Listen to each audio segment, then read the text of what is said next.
सकाळी मी चहा बनवून घेतली आणि चहा उकळत होती तोपर्यंत शौर्यचे दूध पण रेडी करून दिलं होतं. त्याला दूध वगैरे दिलं, मग चहा पिऊन घेतली. आज त्याला शाळेला सुट्टी होती म्हणून तो घरीच होता.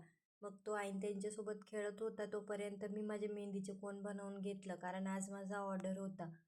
मग मी मेहंदीला मिक्स करून घेतली आणि पायपिंग बॅगमध्ये स्टॉकिंग्स टाकून त्याला काढून घेतलं. त्याच्याने सगळे लम्प्स निघून जातात. मग नंतर मी कोन रोल करूनच घेतला आणि मग कोन वगैरे रोल झालं होतं. मग कोन फिल करून घेतले, कारण ऑर्डरला जायला मला वेळ होत होती. मग कोन वगैरे फिल झाले होते. मग मी ऑर्डरवरती जाण्यासाठी निघाली.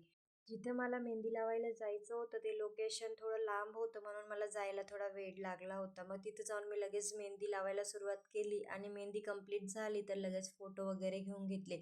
आणि अजून एक जणाला मेहंदी लावायची होती तर त्यांचेही हात मी कंप्लीट करून घेतले. मग मी मेहंदी कंप्लीट झाली होती तर घरी जायला निघाली. मला घरी जायला रात्र झाली होती. तर भेटूया नेक्स्ट ब्लॉगमध्ये. Bye bye.